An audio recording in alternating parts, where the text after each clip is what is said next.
world's history. Something else I gotta... So, I wanted to do a video series on Noahidism, and I think that I can bang this out in one video, so long as my my recording app works properly. I think I can bang this out in one extra long video, and then I can get back to making my other videos. But, what is Noahidism? Noahidism is essentially the secular laws that are to be imposed on everyone that isn't Jewish or a Pharisee or an Israelite when the Israelites control the entire world according to the religion of Talmudic Judaism. Now, I don't think there's anything wrong with Noahidism except for the fact that it is imposed on people, and it's exactly what Jesus preached against. I think that people, for the most part, if they obeyed Noahidism, the Noahide laws and whatnot, it would probably be beneficial to most people. There's some kooky crap in there, like don't crossbreed animals, and people might go, well, why won't you crossbreed animals? Well, crossbreeding animals can result in sterility in animals and all sorts of stuff. They didn't understand animal breeding at the time. But the other thing is, it's kind of just like a copy and paste of Hammurabi. A lot of it is. So there's nothing really terrible in it, but not only does it not need to be imposed, but you don't really need to be that complicated. Now, people know that I'm a big fan of, I like to call him my prophet, or Saint George Carlin. And what does George Carlin have to say about the Ten Commandments? Now, this is not about the Ten Commandments, this is about the 7 laws of Noah, but I think George Carlin puts it very well in this video. I got a problem with the 10 Commandments. Here's my problem. Why are there 10? You don't need 10. I think the list of commandments was deliberately and artificially inflated to get it up to 10. It's a padded list. Here's what they did. About 5,000 years ago, a bunch of religious and political hustlers got together to try to figure out how to control people, how to keep them in line. They knew people were basically... Now, keep in mind, Noahidism is specifically made to control people. That is the purpose of Noahidism. Stupid and would believe anything they were told. So they announced that God had given them some commandments. Up on a mountain, when no one was around, God had given them the 10 Commandments. But let me ask you this. When they were sitting around making this shit up, why did they pick 10? Why 10? Why not 9 or 11? I'll tell you why. Because 10 sounds official. 10 sounds important. They knew if it was 11, people wouldn't take it seriously. So what, are you kidding me? The 11 Commandments? Get the fuck out of here. But 10 sounds important. 10 is the basis for the decimal system. It's a decade. It's a psychologically satisfying number. The top 10, the 10 most wanted, the 10 best dressed. So having 10 commandments was really a marketing decision. And to me, it's clearly a bullshit list. It's a political document artificially... Now, as most people familiar with criminal justice know, basically, the concepts of the 10 Commandments are very similar to the laws of Hammurabi, the King Hammurabi of Babylon, which predated the Jewish people. Okay, and a lot of it is copy and pasted. A lot of the Bible is based not on God, but on Hammurabi's teachings, Hammurabi's legal system. What you also have to keep in mind, which also, like I've been pointing out about Yahwism and all that, it's that area. But you also have to keep in mind, there's nothing particularly special about this stuff. These types of rules come up in culture after culture after culture. In some cultures, they're better. So we're going to move on. Actually inflated to sell better. I'm going to show you how you could reduce the number of commandments and come up with a list that's a little more workable and logical. We're going to start with the first 3, and I'll use the Roman Catholic version because those are the ones I was taught as a little boy. I am the Lord thy God. Thou shalt not have strange gods before me. Thou shalt not take the name of the Lord thy God in vain. Thou shalt keep holy the Sabbath. Right off the bat, the first 3, pure bullshit. Sabbath day, Lord's name, strange gods. Spooky language. Spooky language. designed to scare and control primitive people. In no way does superstitious nonsense like this apply to the lives of intelligent, civilized humans in the 21st century. You throw out the first 3 commandments, you're down to 7. Next, honor thy father and mother. Obedience, respect for authority. Just another name for controlling people. The truth is, obedience and respect should not be automatic. They should be earned. They should be based on the parent's performance. Parents' performance. All right? Some parents deserve respect. Most of them don't. Period. You're down to 6.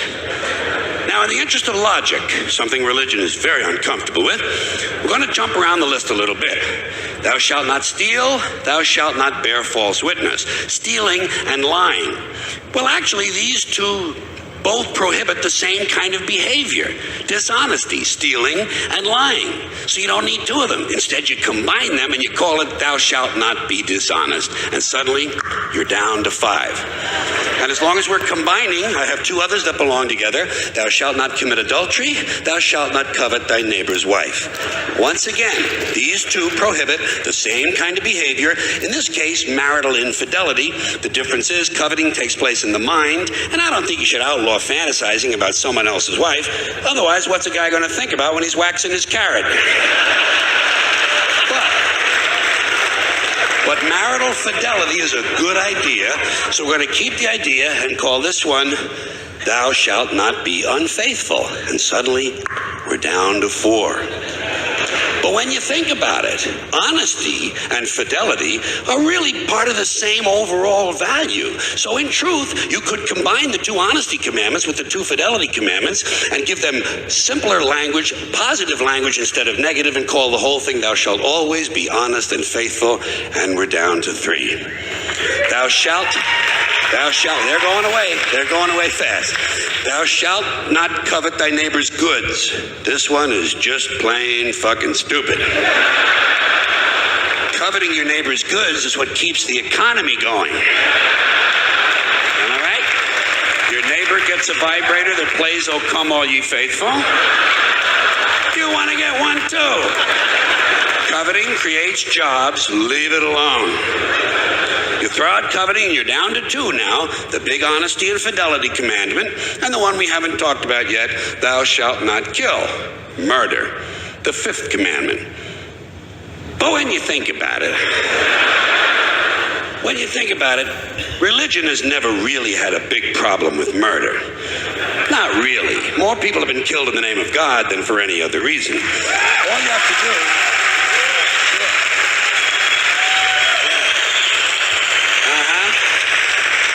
All you have to do is look at Northern Ireland, the Middle East, Kashmir, the Inquisition, the Crusades, and the World Trade Center to see how seriously the religious folks take thou shalt not kill. The more devout they are, the more they see murder as being negotiable.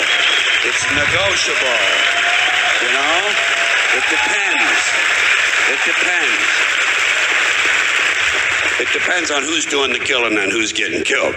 So, with all of this in mind, I leave you with my revised list of the 2 commandments. Thou shalt always be honest and faithful to the provider of thy nookie.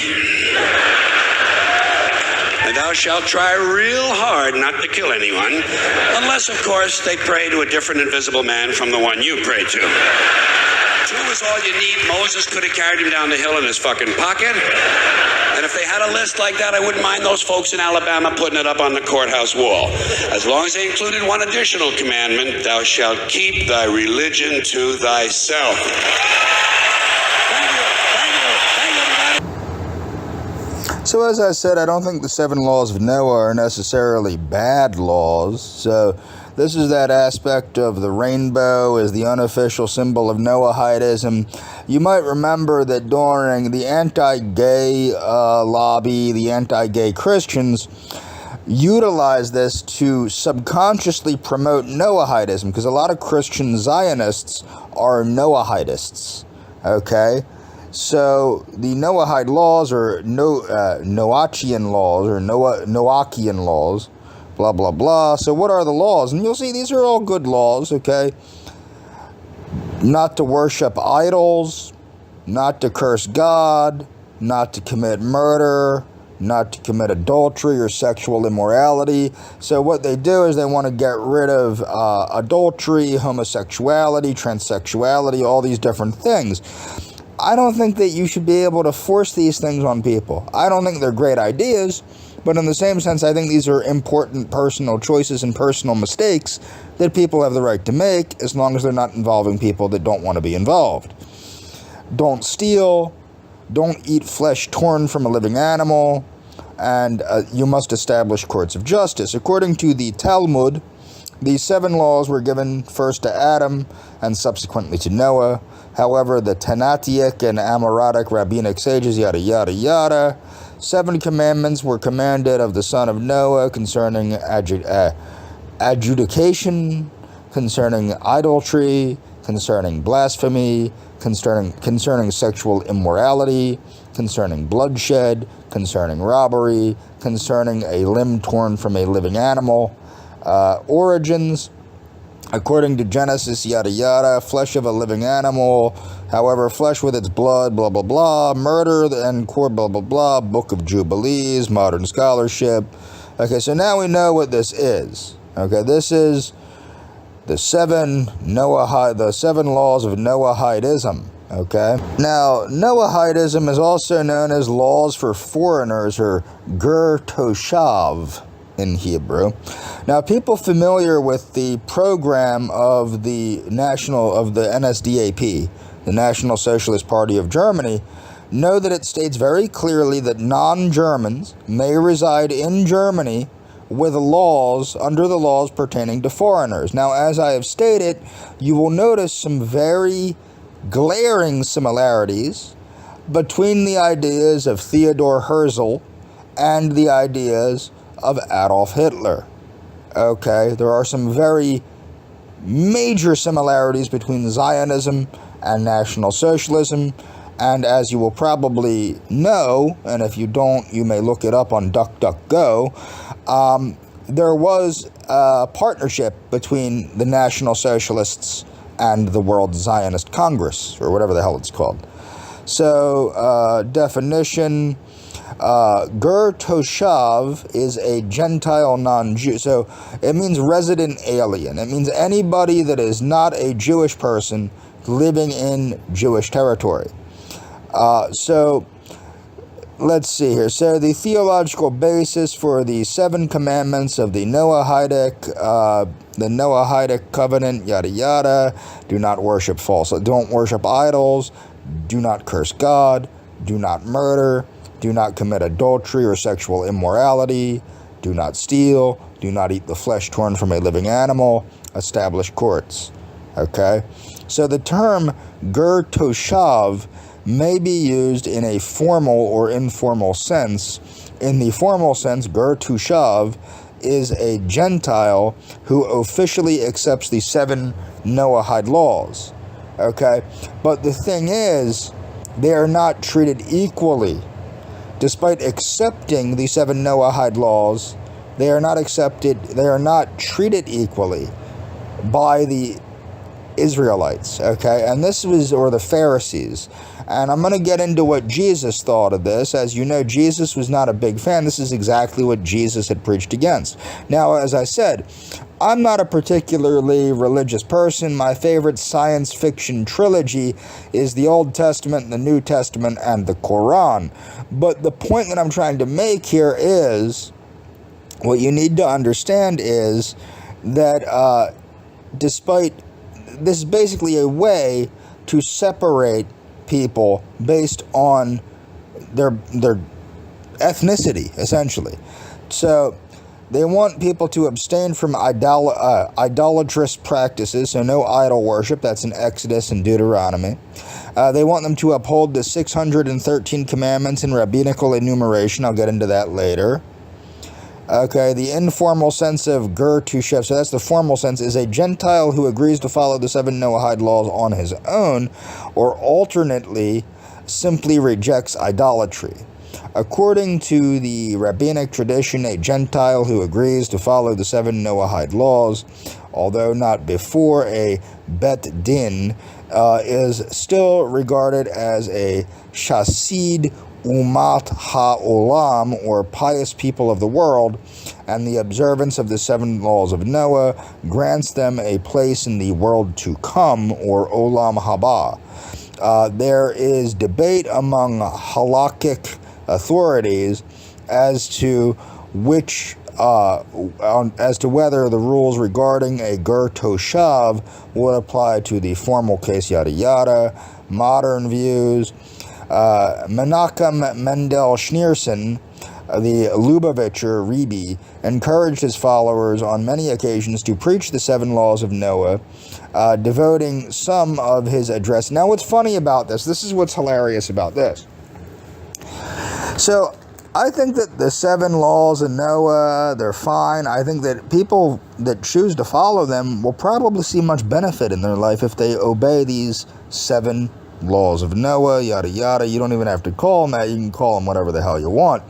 But the point is, you're going to see great benefit in your life if you follow these rules. It's my belief that a lot of these universal truths in various religions come about because, now remember, I am a scientific pantheist, but I think what happened is at one time when people were pantheists, way back when people actually understood what the one true God, nature, the universe, what have you, was actually telling people to do, and they submit it to God, as Islam states, you submit to God and the laws of God, which are the laws of nature. That's why we have these universal laws, is because the people observed these things to be true, and they implemented them. So let's move forward. But there's nothing fantastically special about these laws. These are laws that appear again and again and again and again throughout various world religions. These are universal truths. There's nothing particularly unique to Judaism or Noahidism or anything like that. Moving forward. So I kind of went off on a tangent there. My point was, what's funny is, a lot of these super psychotic Zionist people, they want everybody that isn't Jewish to obey these 7 Noahide laws. Most Jewish people do not obey Judaism, even the ones that claim to be religious. Now, this is not a new thing. Okay, this goes back to the biblical times and the birth of rabbinic Judaism. Okay, and this is what Jesus was, in fact, preaching against. So, what does Jesus have to say? Jesus says the Pharisees and the teachers of the law are experts in the law of Moses. So, obey what they teach, meaning they're teaching you the right stuff, okay, but don't do as they do. After all, they say one thing and do something else. They pile heavy burdens on people's shoulders and won't lift a finger to help. Everything they do is just to show off in front of others. They even make a big show of wearing scriptural verses on their foreheads and arms, and they wear big tassels for everyone to see. They love the best seats at banquets and front seats in the synagogue. And when they are in the market, they like to have people greet them as teachers. But none of you should be called a teacher. You have only one teacher, and all of you are like brothers and sisters. Don't call anyone on earth your father. All of you have the same Father in heaven. None of you should be called the leader. The Messiah is your only leader. Whoever is greatest should be the servant of others. Meaning, what Jesus was preaching was the fact that, Christianity and service to God is technically service to humanity. Okay, if you read the Bible, I don't know what people are doing with Bibles, if they own them or not. I really don't know. I personally have not read a Bible a very long time. Very long time since I've read the Bible. That's not really my thing here, So, you Pharisees and teachers of the law of Moses are in for trouble. You're nothing but show-offs. You lock people out of the kingdom. So what they're doing is they're keeping people from entering the synagogues. This is what is referred to as God-fearers. These are people that, like Romans and Greeks and Syrians, etc., that believed in Yahwism, but were not allowed to observe these things with the Pharisees. So you Pharisees and teachers of the law are in trouble, yada, yada, yada. You guys can read this on your own if you want. I'm going to move forward. But the fact is, if you read this, okay, so Jesus loves Jerusalem, yada, yada, yada, and here's some footnotes telling how you got to keep everything in context. I think this is pretty good context for today. I think that this sounds very much like what's going on today, but people don't really want to pay attention to what Jesus actually had to say, okay? Moving forward.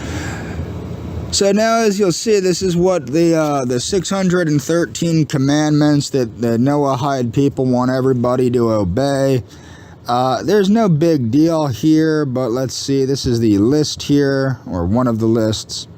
So you want to have children with your wife. You don't want to eat the sinew of the thigh for some odd reason.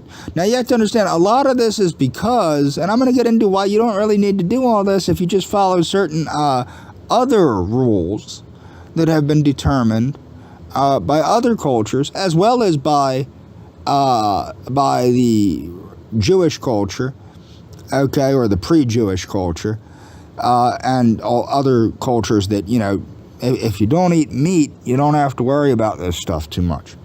So don't eat the paschal lamb with matzah and maror, or night of 14th of Nisan.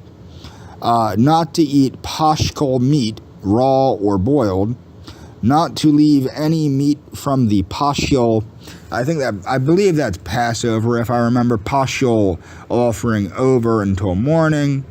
To destroy all chametz on the 14th of Nisan, to eat matzah on the first night of Passover, not to find chametz in your domain 7 days, not to eat mixtures containing chametz all 7 days of Passover. An apostate must not eat from it. A permanent or temporary hired worker must not eat from it. Not to take the paschal meat from the confines of the group, not to break any bones from the paschal offering. An uncircumcised kohen must not eat teruma, heave offer, whatever. An uncircumcised male, not eat from it, yada yada, not chametz, da da da. Redeemed, break the neck of a donkey, not to walk outside, la la la la la. You guys can read this on your own. Not to murder, not to kidnap, not to testify falsely, not to covet and scheme to acquire another's possession, la la la la la. Not to build the altar with stones hewn by metal. Meaning, as you can tell, a lot of these they get pretty silly after a while. Not to climb steps to the altar, purchase a Hebrew slave in accordance with prescribed laws, redeem Jewish maidservants, betroth Jewish maidservants. The master must not sell his maidservant, not to withhold food, clothing, and sexual relations from your wife, not to strike your father and mother, not to curse your father and mother. You know, these are all really good ideas, but is this really, like, you really need laws to know this? The courts must carry out the death penalty with a sword, or the sword. Not to benefit from an ox condemned to be stoned. Why an ox would be condemned to be stoned, I'm not sure. The court must judge the damages incurred by the goring of an ox. Maybe that's the reason why. But as you can tell, these get pretty crazy. They even get into, like, crossbreeding animals and things like that. And like I said, that has to do with the fact that crossbreeding can lead to sterility and stuff like that. So when you start, as bad as this sounds, when you really look at these things in context and in correlation with other things like the laws of Hammurabi and the Roman 12 tables and all this shit, it starts to make sense, but it also makes sense that maybe this is going a little overboard, and maybe, and this is the thing, would the average person find a great deal of benefit if they observe these things? I would say probably yes. But the thing is, without freedom of choice, it's not true acceptance. And it's not really going to benefit the person if they have to be forced to do it. Moving forward. So this is from BahaiTeachings.org. It's about the religion of Baha'i. Now, the Gospel of the Red Man is technically, it's like a sacred book of the Boy Scouts of America. But the problem is nobody really ever knew that. But it was founded by the guy that founded the Boy Scouts of America, Ernst Thomas Seton, and Charles Eastman. So let's see here about these. So what do we got going on here? So we got the 12 indigenous commandments from the Gospel of the Red Man. Okay. And okay, so what we got going on here is we got number 1. There is but one great spirit. He, they're referring to it as a he, it's an it, is omniscient, omnipotent, invisible, and pervades all things. 2, thou shalt not make a likeness of the great spirit or portray him as a visible being. However, in the book, it does state that you can make the symbol of the Great Spirit, which is the Thunderbird. 3, hold thy word of honor sacred. Lying is at all times shameful, for the Great Spirit is everywhere, all the time. Number 4, thou shalt keep the feasts, learn the dances, respect the taboos, and observe the customs of your tribe, which includes the tribe of the white man. If you should be a member of the community and profit by its strength, for these things are the wisdom of the ancients. So if you're going to be a member of the tribe, and you're going to profit from being a member of the tribe, because remember, it's a collectivist idea, since every society is a collective society. If you're going to benefit from that tribe, you are going to be an active participant in that tribe, in that society. 5, honor and obey thy father and thy mother. 6, thou shalt not commit murder. 7, be chaste in thought and deed according to the highest standard of your tribe. 8, thou shalt not steal. 9, be not greedy of great riches. It is a shame and a sin of all unworthiness in a man to have great possessions when there are those in his tribe who are in want.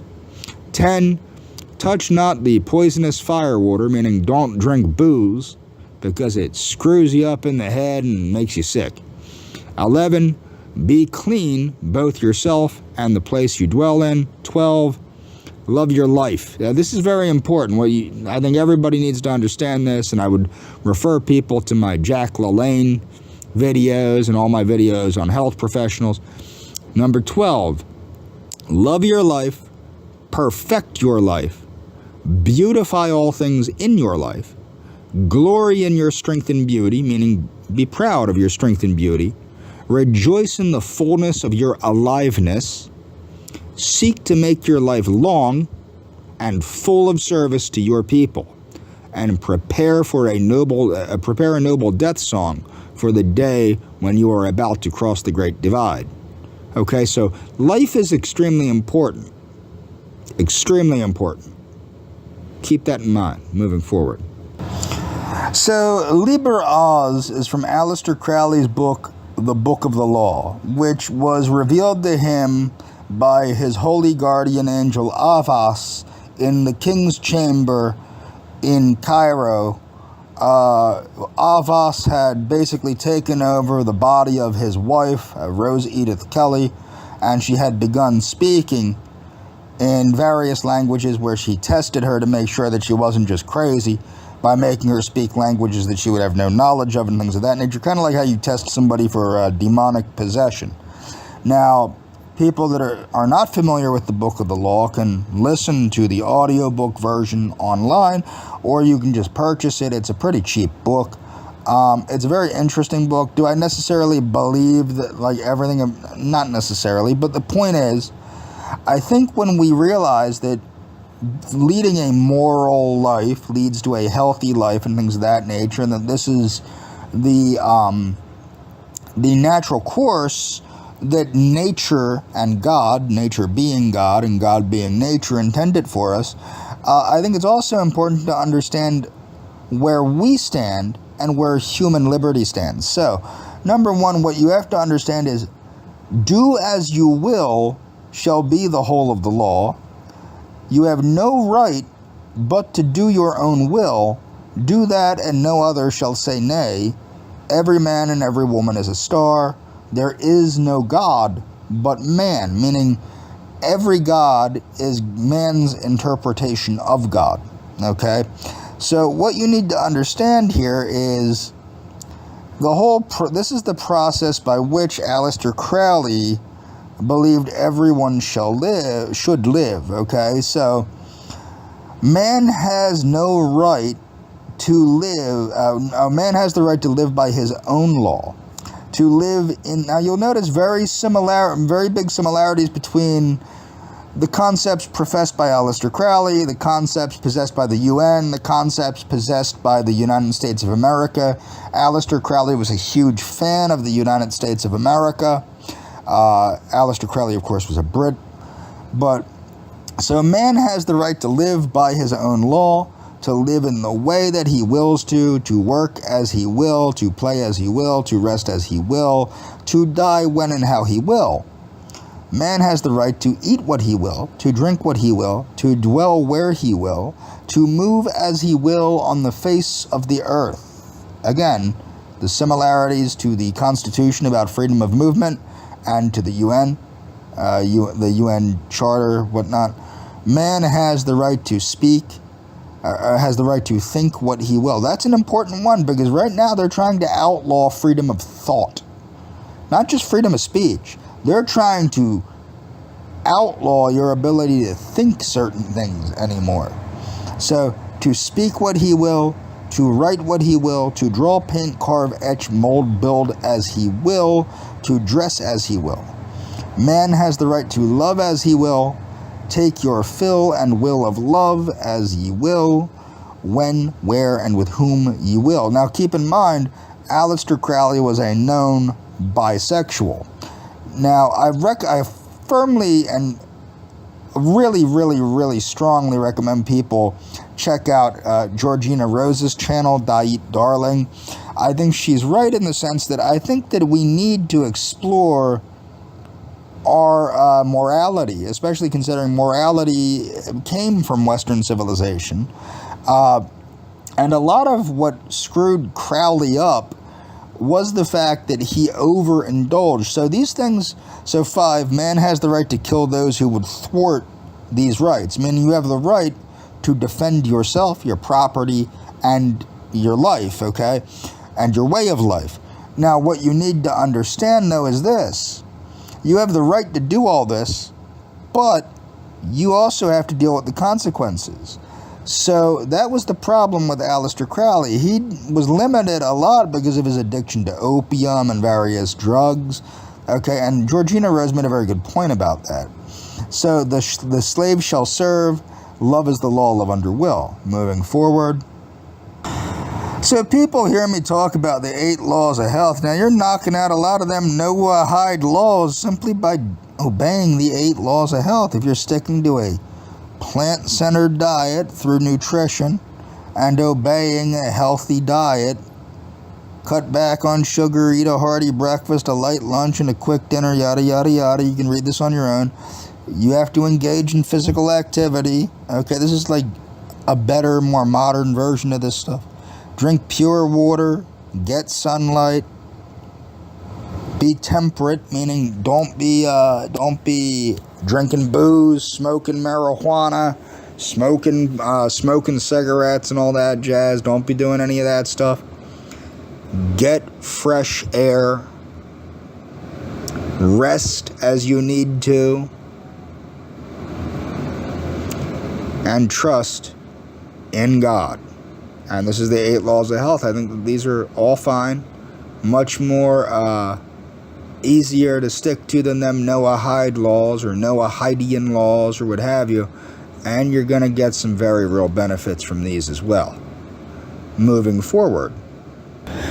So this is another lifestyle that I think really does help in cultivating health and well-being, and this is in a lot of this is in the skinhead and punk rock culture.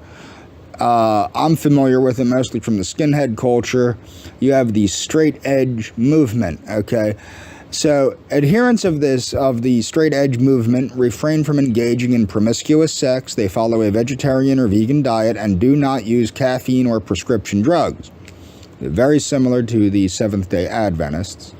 And you will see very similar to salubrious living. The term straight edge was adopted from the 1981 song Straight Edge by the hardcore punk band Minor Threat. The straight edge subculture emerged amid the early 1980s hardcore punk scene.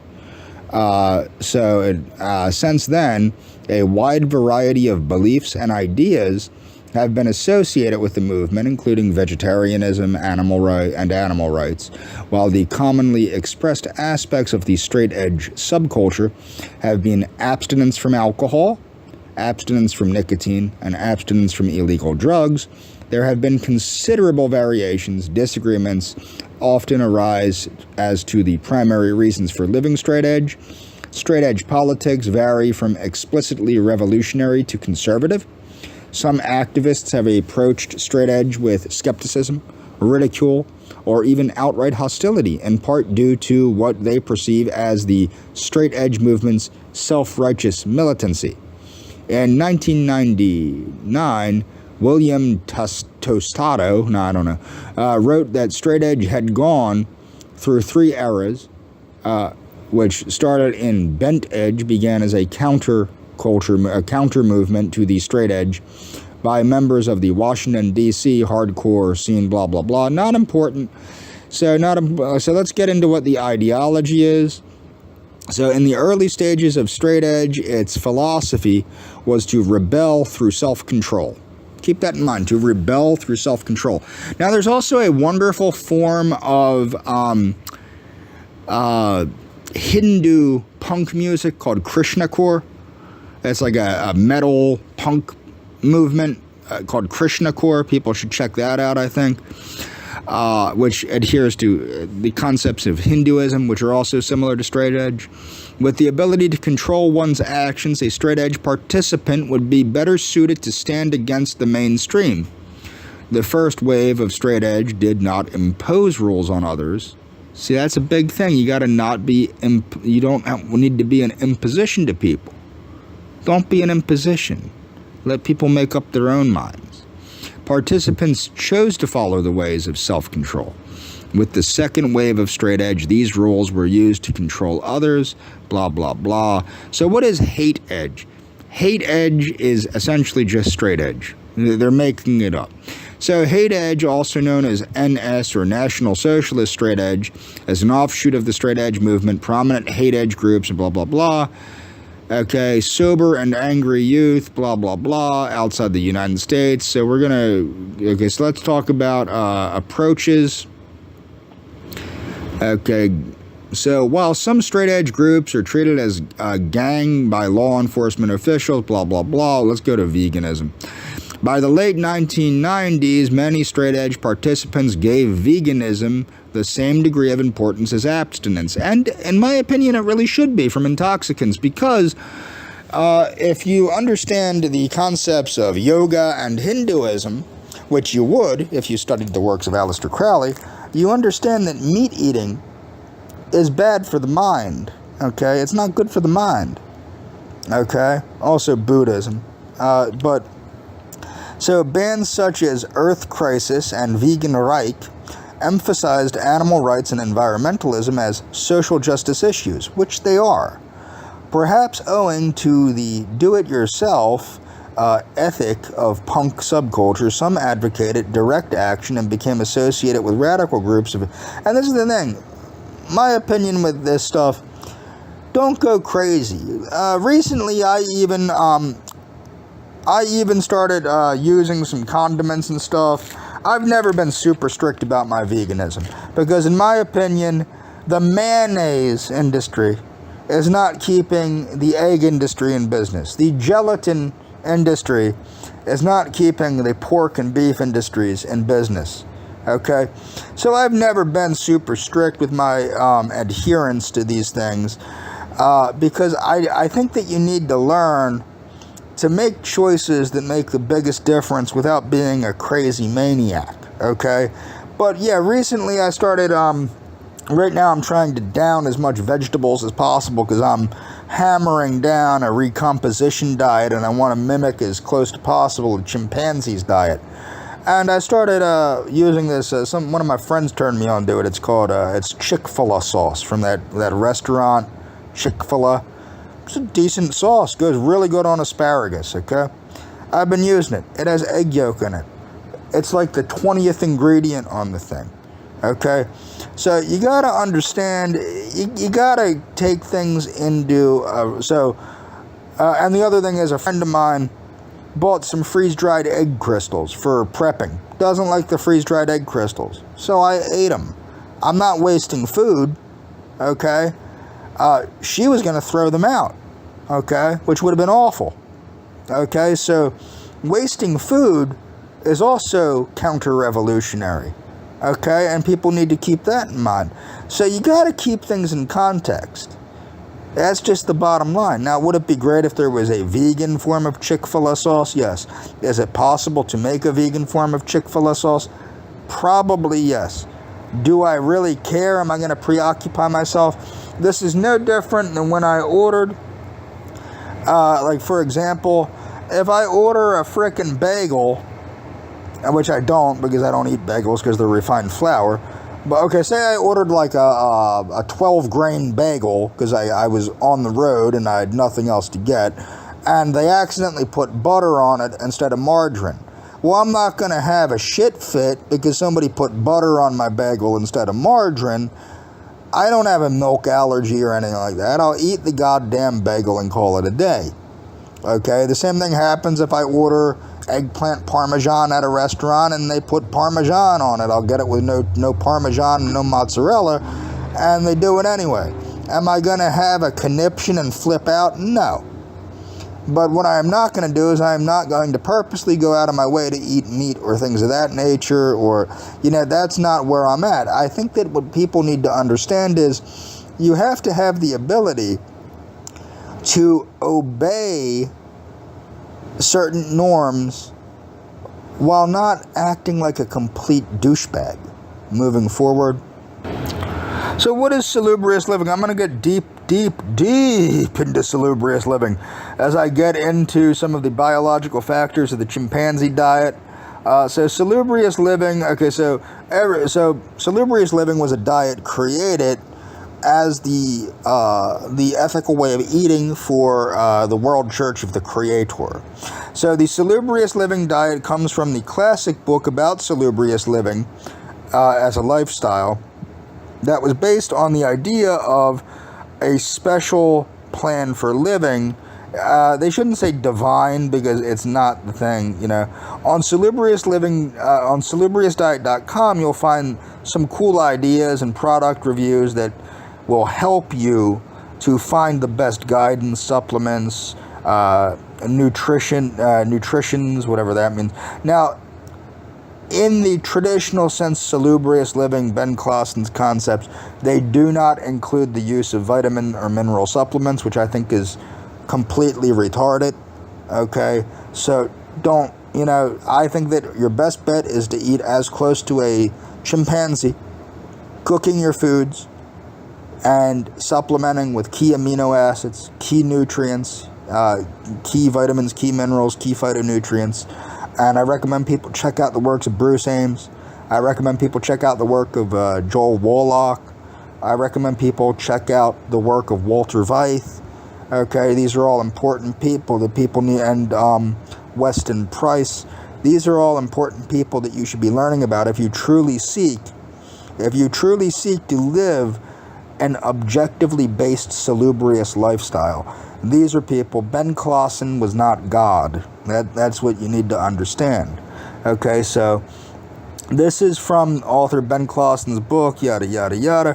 What are the benefits of a fruit-based diet? Fruit can be extremely healthy, providing a wide array of vitamins and minerals for the body, in addition to digestion, fiber, the natural sugars, blah, blah, blah, blah, blah. In conclusion, many people have looked at using the salubrious living diet as a sort of jumpstart for getting off their worst foods and resetting themselves, okay? So let's take a look at salubriousdiet.com, if it even still exists. Oh, can't be reached, probably because of the algorithms. Let's see. Can't be reached, probably because of the algorithms. Moving forward. So what you want to understand is the religion of ancient Carthage. Carthage was a Phoenician colony. The Phoenicians, of course, are a Semitic people. What many people don't understand is, if you understand this, Proto-Hebrew, Proto-Greek, okay, which is Phoenician, Proto-Arabic, Proto-Hebrew, Proto-Greek, they're all the same thing. The Maltese people are Semitic. People need to actually know what the hell a Semite is before they start throwing around the term anti-Semite, because what's going on currently in Gaza as an anti-Semitic campaign of genocide, in my opinion, and the opinion of many others, being perpetrated by people that are probably not really all that Semitic, posing as Semites, calling people that call their genocide of Semitic people wrong. So regular people like me that are saying it's wrong to commit genocide, they're calling people like us anti-Semitic because they have somehow